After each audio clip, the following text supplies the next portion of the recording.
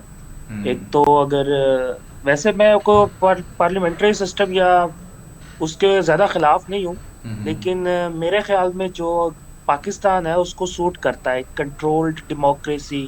یا ایک presidential form of government, جو کہ میں بلیو کرتا ہوں. انکلوژن آف ٹیکنوکریسی مطلب وہی سر, کنٹرول ڈیموکریسی اور پریزیڈنشیل سسٹم میں سر ڈیموکریسی وہی ہے نا پریزیڈنشیل. اگر امریکہ کی ہم ڈیموکریسی کی بات کر لیں تو مجھے وہ والا ماڈل سوٹ کرتا ہے جہاں پر ایک جو ہے وہ ایگزیکٹو ہے وہ بالکل ہی ڈفرینٹ ہے اس کی لیجسلیشن سے, اور اس کے پاس جو ایگزیکٹو پاورز ہے اس کے تھرو وہ کسی کو بھی ہائر اور فائر کر سکتے ہیں. تو اپنی کیبنٹ میں وہ کسی جنرل کو رکھے یا کسی ٹیکنوکریٹ کو رکھے یا کسی بزنس مین کو رکھے یا کسی bureaucrat, it's totally up to him. And at the end of the 4 years judiciary کا رول کیا ہوگا؟ Judiciary is a separate institution. Separate institution تو ہے, لیکن جوڈیشری ہر جگہ تو آپ دیکھ لیں, ابھی سینٹ الیکشن میں بھی جوڈیشری آ گئی اور جوڈیشری نے کہا جی یہ پرانے نہیں, وہ یہ کام نہیں ہونا چاہیے, جو یہ نہیں نہ ہونا چاہیے جو فرقان کر رہے. جی فرقان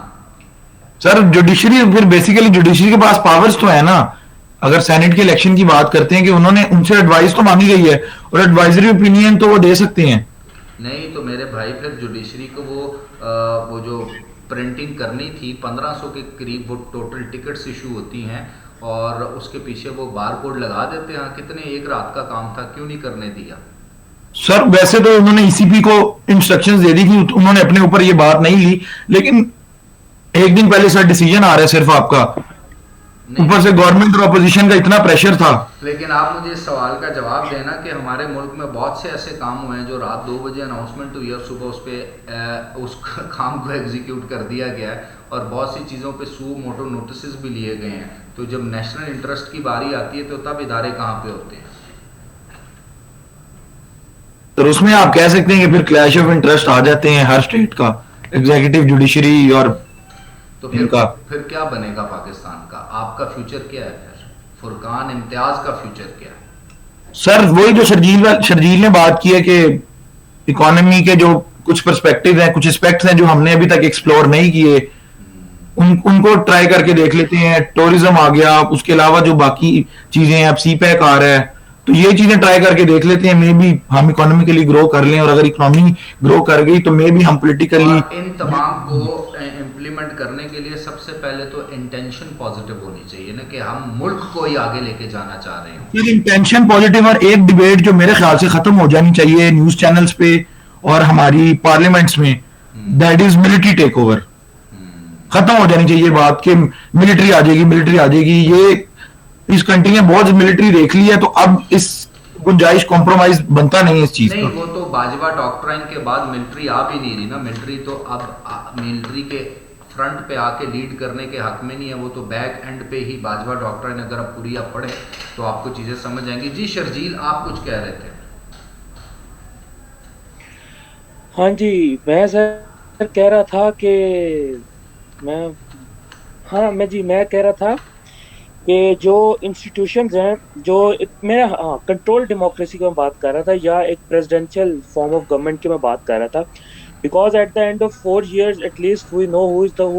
is the person who is responsible. کہ جو چلیں شرجیل, میں اس کو اور پریسائز کرتا ہوں اور آسان کرتا ہوں. میں یہ چاہتا ہوں کہ آج سے 20-25 سال بعد جو آنے والا شرجیل ہے وہ شرجیل اپنے والد کے ساتھ بیٹھ کے یہ والی بات نہ کرے اور ان ایشوز پر ڈسکس نہ کر رہا ہو جو آج شرجیل کلاس روم میں جن سوالوں کا جواب دیتا ہے. تو اس کے لیے ہمیں کیا کرنا پڑے گا؟ سر اس کے لیے جو سب سے بیسک چیز جو مجھے فیل ہوتی ہے وہ یہ ہے کہ ہمارا جو ایجوکیشن سسٹم ہے نا سر, وہ انتہائی فلاڈ ہے. ایک تو ایجوکیشن کا جو ہمارا لیول ہے نا وہ کوئی 4th 5th پتہ نہیں کون سے والے لیول پہ آتا ہے. وہ چیزیں ہم پڑھ رہے ہیں جو کہ میرا خیال ہے آؤٹ ڈیٹڈ ہے, جو کہ آؤٹ ڈیٹڈ ہوئے ہوئے بھی کہ شاید 20 سال ہو گئے. ایک تو ایجوکیشن سسٹم ایٹ پار ہونا چاہیے انٹرنیشنل اسٹینڈرڈ کے, کیونکہ ہمارا مقابلہ ہمارا آپس میں نہیں ہے, ہمارا مقابلہ چائنیز کے ساتھ, انڈینس کے ساتھ, امریکنس کے ساتھ. بالکل ہم نے ان کو کیسے ڈیل کرنا ہے in the realm of science, in the realm of technology. یہ ایون کے چیزیں جو ہے نا وہ مجھے statecraft, new public management, statecraft بھی, even statecraft, public management. لیکن دیکھیں اگر برٹن نے, جس طرح آپ نے ابھی ساری 100 ایئرس کی ہسٹری بتائی ہے, اگر برٹن نے پوری دنیا پہ رول کیا تو اس نے ٹیکنالوجی کے بیس پہ رول کیا ہے. Britain was not the most powerful country at that time, not economically, not politically, but it was technologically advanced than the rest of the Germans or Italians or Spanish even. ان کی جو navy تھی that was perhaps the most advanced navy at that time. اسی طرح اگر جرمنی نے they were in direct conflict with France, even though they were in direct conflict with France. اگر ہم جرمنی کی بات کریں تو جرمنی کی جو ایڈوانسمنٹ تھی, یہ جتنا اسپیس پروگرام ہے یہ ابھی امریکہ کا یا رشیا کا, وہ سارے کا سارا جرمن تھا. آئنسٹائن جرمن تھا, اور جتنے بھی مطلب بڑے بڑے اسکالرز ہیں, ایون بھی ہم نوبل لاریٹس آپ جتنے دیکھیں وہ سارے کے سارے یا تو آپ کو یورپینس ملتے ہیں یا امریکنز ہیں. انڈین کوئی دور دور تک مجھے کوئی Nobel laureate. Second world war کو دیکھیں نا تو جس طرح آج کل فل برائٹ اسکالرشپ ہو رہی ہے نا, تو امریکنز بڑے بڑے اور شاطر قسم کے برینز ہیں. انہوں نے کیا کیا تھا کہ جب سیکنڈ ورلڈ وار ہو گئی تو انہوں نے فل برائٹ اسکالرشپ بھی دیے, ریزیڈنسی بھی دی, ویزاز بھی دی, فیملی بھی بلائی, پیسہ بھی دیا پورے یورپ کے گریٹ برینز کو. انہوں نے کہا ہمارے پاس اور نیشن آف نیشنز بنا. بالکل ایسے ہی ہوا ہے. جرمن ٹیکنالوجی وہاں پہ ٹرانسفر ہوئی, ان کا اسپیس پروگرام تو تھا ہی کوئی نہیں. یہ تو ساری کی ساری جرمن ٹیکنالوجی ہے جس کو بعد میں انہوں نے اپنے پاس بلا لیا امریکہ نے, پھر رشیا نے, اور اب جو ہے اسی کے سر پہ ناچ رہے ہیں. ایون کہ اب آسٹریلیا یہ سے ایک ٹیسلا کہا کو بلا جاتا لیا ہے, وہاں پر, اور ٹیسلا نے آ کے پھر اے سی الٹرنیٹ کرنٹ اور پتہ نہیں کیا کیا کچھ ریولوشنائز کر دیا. ٹیسلا واز بالکل اسی طرح آسٹریلین تھا وہ ایک تو. بالکل نکولا ٹیسلا آسٹریلین تھا اور اس نے وہاں پہ جا کے اس نے کام کیا. اب اسی طرح کہا جاتا ہے کہ جی اگلا ورلڈ آرڈر وہ کنٹری دے گا جو کہ اسپیس میں حکمرانی کرے. تو وہ ورلڈ آرڈر دیں گے نہیں, وہ ورلڈ آرڈر ڈکٹیٹ کریں گے. ابھی تو وہ ورلڈ آرڈر دے رہے ہیں نا, پھر وہ ورلڈ آرڈر ڈکٹیٹ کریں گے کہ جی یہ آپ کریں, یہ جو ہم نے کہہ دیا آپ کو. اور اسی لیے آج کل 5G کی جو جنگ چل رہی ہے, 5G کی جو جنگ چل رہی ہے, ہواوے ورسز امریکہ جو چل رہا ہے, وہ اسی لیے چل رہا ہے. ساری کی ساری وار اب ٹیکنالوجی کی رن میں ہو رہا ہے. Billions of dollars. اب ایلون مسک ہے یا جیف بیزوس ہے, they are billionaires, most richest persons in the world. وہ دونوں کے دونوں اسپیس پروگرام کے ساتھ لنکڈ ہے. And they are investing. So nice of you. Usman Nawaz Dhotar, میرا پیارا بھائی عثمان, آپ بتائیں جی, ہم نے اتنی دیر سے 1.5-2 گھنٹہ کھپے ہیں, کیا آپ کا کیا ذہن کہتا ہے, آپ کیا سمجھتے ہیں جی عثمان؟ سوری, اسامہ نواز دھوتر, سوری یار اسامہ. اچھا اسامہ کو آواز نہیں جا رہی. جی موسیٰ ضیاء. السلام علیکم سر. وعلیکم السلام ورحمۃ اللہ. سر جو چیزیں مطلب میں کہنا چاہ رہا تھا وہ شرجیل بھائی نے کافی اچھے انداز میں ایکسپلین کر دی ہیں. زبردست. تو اس سے ان سب چیزوں سے ہٹ کے اگر بات کریں ایجوکیشن وغیرہ سے, تو انڈسٹریلائزیشن سر اسٹرانگ ہونی چاہیے, ہمیں اس پہ فوکس کرنا چاہیے. لیکن بیٹا انڈسٹری تو وہی لگتی ہے نا جہاں پر آپ کے پاس نالج اکانومی پہلے سے موجود ہو. انڈسٹری کس چیز کی لگائیں گے آپ؟ ساری مشینیں باہر سے لائیں گے, اس کا اسمبلنگ ہی کر سکتے ہیں نا آپ خود سے تو گاڑی بنا نہیں رہے, خود سے تو کمپیوٹر بنا نہیں رہے. تو اس کے لیے آپ کو جو چیز ضروری ہوگی اس پہ آپ کو فوکس کرنا ہے نا. انڈسٹری لگانے کے لیے اس کا پری ریکوزٹ ضروری ہوتا ہے نا. ایسے ہی اس سے پہلے تو ہمیں موسیٰ ضیاء کو, اسامہ نواز کو, فرقان امتیاز کو, انیکا منیر کو, رابعہ سہیل کو, شرجیل احمد کو, اینڈ مینی مورز, ان سب کو اکوپڈ کرنا ہوگا. تو اسٹیٹ آپ کو کتنا اسکالرشپ دیتی ہے بتائیں مجھے, یا اسٹیٹ کا ٹوٹل جی ڈی پی کا کتنے % ایجوکیشن کو دے رہی ہے؟ سر اگر اسٹیٹ کی بات کی جائے, جیسے آپ نے کچھ باتیں کی تھیں کہ right man for the right job, supremacy of constitution, youth encouragement, یہ سب چیزیں اسٹرانگ ہونی چاہیے. کانسٹیٹیوشن کی سپریمیسی ہونی چاہیے, اور سر رائٹ مین ہونا چاہیے رائٹ جاب کے لیے. اب دیکھا جائے تو ہمارے کنٹری میں کچھ بھی ایسا نہیں ہے, یہ سب فلوز ہیں. جب تک یہی ٹھیک نہیں ہوں گے تب تک ہم کچھ بڑا نہیں کر پائیں گے سر. زبردست جی. اسامہ نواز دھوتر.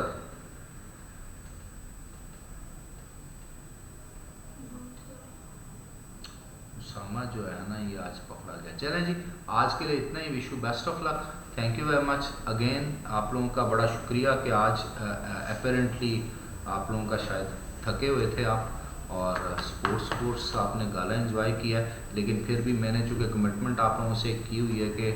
وٹس ایور اٹ از ہم کوشش یہ کریں گے کہ تھاٹ پرووکنگ آئیڈیاز آپس میں شیئر کرتے رہیں. اور یہ جو سبجیکٹ ہے ہمارا globalization state and political economy of development, جب ہم اس کو فائنلی پڑھ لیں تو ہم اس قابل ہوں کہ ہماری اپنی ایک چھوٹی موٹی کوئی بھی ایک رائے بلٹ اپ ہو سکے اور کریئر میں زندگی میں کہیں پر بھی ہمیں یہ سبجیکٹ بینیفٹ دے سکے. آج تک کے لیے اتنا ہی جی. وش یو بیسٹ آف لک. اللہ حافظ و ناصر.